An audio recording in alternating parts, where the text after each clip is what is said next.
আমরা রয়েছি এখন বদ্রীনাথে। বদ্রীনাথ থেকে মাত্র 3 কিলোমিটার উপরে পাহাড়ের উপর চড়াই উতরাই ক্রস করে আমরা এখন এসে পৌঁছেছি বদ্রীনাথের চরণ পাদুকা দর্শন করতে। তার সঙ্গে রয়েছে নীলকণ্ঠ পর্বত। এই দুটো দর্শন করার সৌভাগ্য সকলে হয় না। অতি কষ্টকর পাহাড়ের রাস্তায় ট্রেক করে এই দুর্গম স্থানে পৌঁছাতে হয়। আজকের ভিডিওটা আপনি স্কিপ করবেন না। দুটো অমূল্য জায়গার সন্ধান দেব এই ভিডিওর মাধ্যমে। কিভাবে পৌঁছাবেন, কি কি সঙ্গে নেবেন, সব কিছু ডিটেলসে আমি শেয়ার করব। তো চলুন শুরু করা যাক।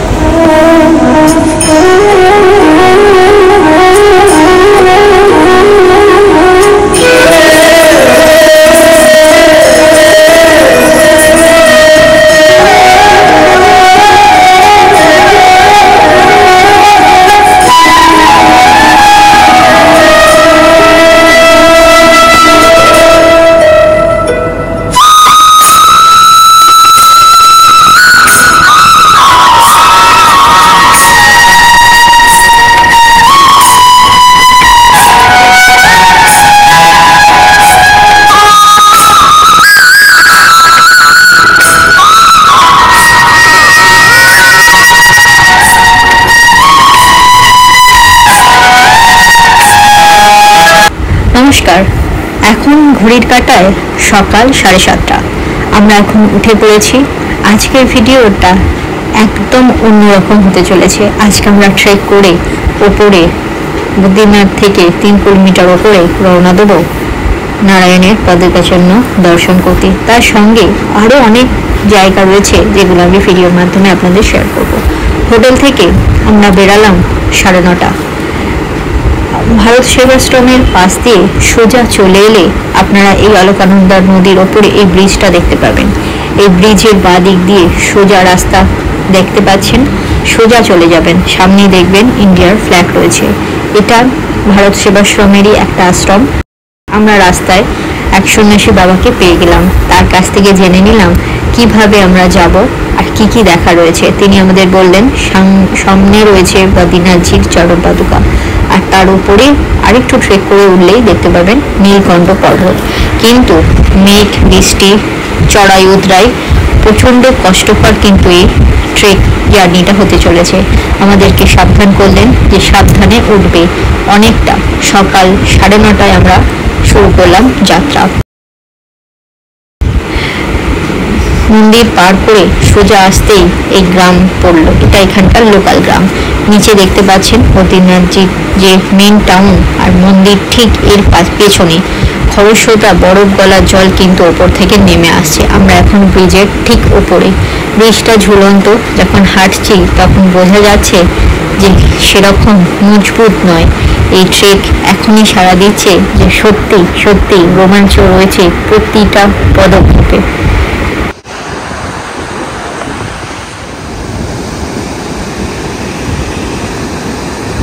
জলের স্রোত বেশ ভালোই রয়েছে। এখানকার লোকাল মানুষদের কাছ থেকে আমরা জেনে নিলাম কোন দিক দিয়ে যেতে হবে। এখানকার পুলিশ স্টাফ আরও অনেক সাধারণ মানুষ, গ্রামের মানুষ, তারা বলে দিলেন যে এই দিকে রেলিং লাগানো রয়েছে চরণ পাদুকা নীলকণ্ঠ পর্বত দর্শনের জন্য। যে সমস্ত পুণ্যার্থী এই ট্রেক করছেন তাদের সুবিধার্থে এই নতুন রাস্তা নির্মাণ করা হয়েছে। তাছাড়া রয়েছে গ্রামের ভেতর দিয়েও একটা শর্টকাট রাস্তা, কিন্তু সেই রাস্তা অত্যন্ত চড়াই উতরাই।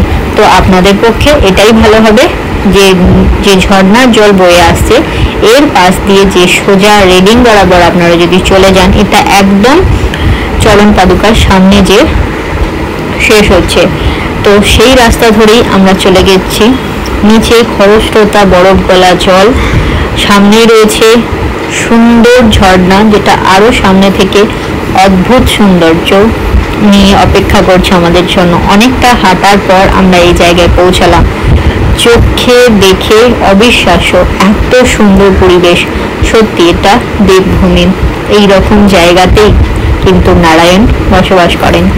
বদ্রীনাথজিতে প্রথম যখন নারায়ণ আসেন, এই চরণ পাদুকা আমরা যেটা দর্শন করতে যাচ্ছি, এখানেই কিন্তু বদ্রী বিশাল নারায়ণ প্রথম তার পা রেখেছিলেন। সেই ছাপ কিন্তু এখনো বর্তমান রয়েছে। এই জায়গাটা এত বেশি শান্ত জলের শব্দটা আপনাদের সাথে চলুন শেয়ার করি। একদম মন শান্ত করে দেবে। অদ্ভুত সৌন্দর্য রয়েছে এই জায়গায়।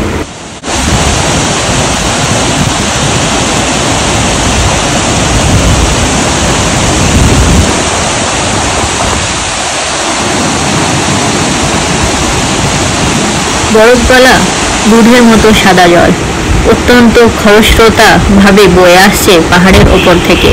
আমরা অতীব সাবধানে বড় বড় পাহাড়ের যে বড় পাথরের টুকরো যেটা রাস্তাকে মাঝখান থেকে ব্লক করে দিয়েছে, কিছুদিন আগেই পাহাড়ের ওপর থেকে গড়িয়ে এসেছে বেশ কিছু বড় নুড়ি পাথর। তারই জন্য যে রেলিং দেওয়া রাস্তায় আমরা উঠে আসছিলাম সেই রাস্তা অনেকটাই ভেঙে যায়। তো সেই পাথর টপকে আমরা উঠে এলাম একটা পাহাড়ের উপত্যকায়। দেখতেই পাচ্ছেন ঝর্ণা কিন্তু এখন অনেকটাই নিচে। এখান থেকে বদ্রীনাথজি যে শহর সেটা কিন্তু আমরা দেখতে পাচ্ছি। সামনে রয়েছে ভীষণ বড় বড় পাথর, আর রেলিং বরাবর আবার আমরা শুরু করলাম হাঁটতে। সামনে মাটির রাস্তা ধরেও অনেকটা উপরে ওঠার চেষ্টা করলাম, কারণ যে রাস্তা ধরে আমরা যাচ্ছি সেই রাস্তা অতীব চড়াই, উঠতে অনেকটাই শ্বাসকষ্ট হচ্ছে। অনেকটাই উপরে আসার পর এই কুটিরটি আমরা দেখতে পেলাম, যেখানে লেখা রয়েছে চরণ পাদুকা এখনো 500 মিটার।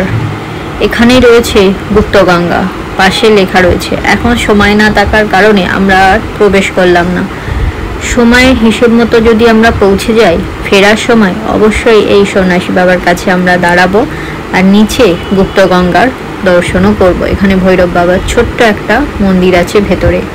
অনেকটাই ওপরে উঠেলাম, ওপর থেকে নিচে শহরটা যেন ছোট্ট লাগছে। নিচে ভালো করে তাকালে দেখতে পাবেন নিচের একদম মিডিলে দেখা যাচ্ছে কিন্তু বদ্রীনাথজির মন্দির। চারদিকে বরফে ঢাকা পাহাড়ে ঘেরা, নিচের পাদতলে ছোট্ট শহর যেটা বদ্রীনাথজি ধাম। চারদিকে রয়েছে অজস্র পাহাড় যেটার ওপরে বরফ। আমরা এখন অনেকটাই ওপরে, এখনো অনেক রাস্তা বাকি। সময় এখন 12:25। আমরা 9:35-এ যাত্রা শুরু করেছি, এখন বাজে 12:25। এখনো যেতে অনেকটা, কিন্তু আমরা এখন যে জায়গায় রয়েছি সেখান থেকে নীলকণ্ঠ পর্বত একদমই সামনে মনে হলো। রাস্তার ডিস্টেন্সটা কম নয়। তো জয় বদ্র বিশাল, ওম নমঃ শিবায় বলে আমরা এগিয়ে উঠলাম। এখন প্রায় 1-1.5 ঘন্টা পর আমি আবার এই জায়গায় ভিডিও অন করলাম। দেখে মনে হচ্ছে এই জায়গাতেই তো ছিলাম, আবার এই জায়গায় এসে উপস্থিত হলাম, কিন্তু না, একটা একটা করে পাহাড় টপকে আমরা এই ভ্যালিগুলো এসে পৌঁছাচ্ছি। এটা চরণ পাদুকা থেকে বেশ কিছুটা দূরে হলেও তবু বলা যায় অনেকটাই আমরা উপরে এখন আসতে পেরেছি। অনেক মানুষ যারা নীলকণ্ঠ পর্বত দর্শন করে রাত ওখানেই স্টে করেছে, ক্যাম্প বসিয়ে, সেই ব্যবস্থাও রয়েছে। আপনারা যদি চান, বদ্রীনাথ থেকে অনেক মানুষ যারা এই ট্রেকগুলো করান, যেমন হচ্ছে মানাগাঁও, নীলকণ্ঠ পর্বত, বসুধারা ফলস, তো এনাদের সাথে যোগাযোগ করলে 3-4 জনকে নিয়ে এই ট্রেক ওনারা করিয়ে থাকেন, যেখানে টেন্টের ব্যবস্থা, খাবার দাবারের ব্যবস্থা, জলের ব্যবস্থা সব নিয়ে ওনারা একটা অ্যামাউন্ট ঠিক করেন। তো ভালো করে সেরকম হাতে সময় নিয়ে যদি করতে চান, ওটাও সুন্দরভাবে একটা অভিজ্ঞতা হবে। তো আমরা 4-5 জন মিলেই সকাল 9:30টায় শুরু করেছি এই ট্রেক। ইচ্ছে আছে সন্ধ্যে 7টার মধ্যে চরণ পাদুকা দর্শন করে নেমে আসার। হয়তো নীলকণ্ঠ পর্বতের সামনে যে উপস্থিত হতে পারবো না। টেম্পারেচার আর এখানকার ওয়েদার বলছে 7:30টার পর থেকে স্নোফল হতে পারে ওপরে, নিচে অবশ্যই বৃষ্টি দেখাচ্ছে। আমরা এখন অনেকটাই উপরে রয়েছি। সামনে রয়েছে নীলকণ্ঠ পর্বত মেঘে ঢাকা, আর এখান থেকেই রোদ থাকলে অফুরন্ত ঠান্ডা বরফের হাওয়া বইছে। আর এই জায়গাটা কিন্তু ঠিক অন্যরকম। আমি জীবনে এই প্রথমবার ট্রেক করলাম পাহাড়ে, এক অন্য অভিজ্ঞতা।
সেই পবিত্র জায়গা যেখানে সকাল 9:30 থেকে শুরু করে এখন বাজে 3:15, অতিরিক্ত কষ্ট, পায়ে ব্যথা, উঠতে পারছি না, শ্বাসকষ্ট, চড়াই উতরাই ক্রস করে শরীর যখন দিচ্ছে না, প্রায় ছেড়ে দিচ্ছে, সেই রকম সময় এসে যখন এই জায়গায় এসে উপস্থিত হলাম, তখন সব কষ্ট যেন এক নিমেষে উধাও হয়ে গেল।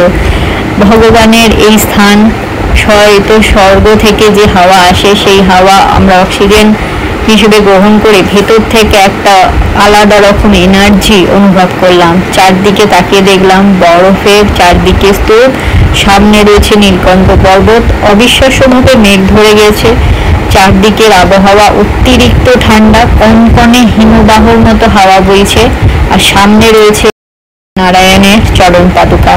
তো এখন হর হর বদ্রি বিশাল, হর হর মহাদেব, জয় বদ্রি বিশাল, ভগবানের নাম ছাড়া আর কিছুই মুখে আসছে না। সামনে বোর্ডে দেখতেই পাচ্ছেন চরণ পাদুকা, একটা বোর্ড লাগানো রয়েছে, আর এই সেই অমূল্য সম্পদ নারায়ণের পাদুকা চিহ্ন। জয় বদ্রি বিশাল।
এখন ঘড়ির কাঁটায় 4:45, সূর্য প্রায় অস্ত যায়, প্রচন্ড ওয়েদারও খারাপ হতে চলেছে, প্রচন্ড ঠান্ডা।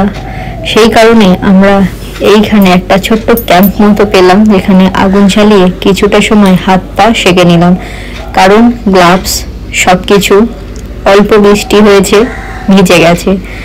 এই টেন্টটা যেখানে আসে মানুষ চরণ পাদুকা দর্শন করতে বা নীলকণ্ঠ পর্বত দর্শন করতে, তারা যদি রাত্রিরে এখানে আশ্রয় নেয়, সেই জন্য ফাঁকা ক্যাম্প হিসেবেই করে রাখা রয়েছে। আমরা ছোট্ট করে আগুন পোয়ালাম।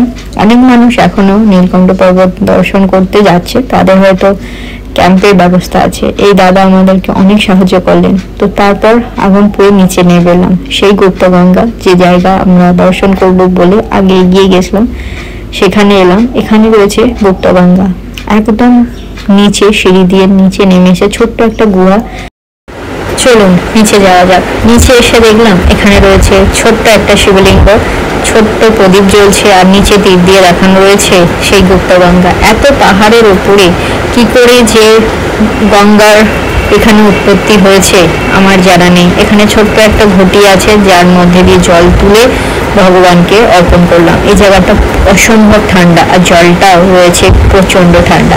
আমরা জল অভিষেক করে সোজা নিচে নেমে এলাম বদ্রীবিশালে। সময় এখন 8:30। আজকের ভিডিওটা কেমন লাগলো অবশ্যই কমেন্ট করে জানাবেন। যদি ভালো লাগে থাকে একটা সাবস্ক্রাইব, একটা কমেন্ট, একটা লাইক অবশ্যই করে যাবেন। অনেক অনেক ধন্যবাদ। সকলে ভালো থাকবেন।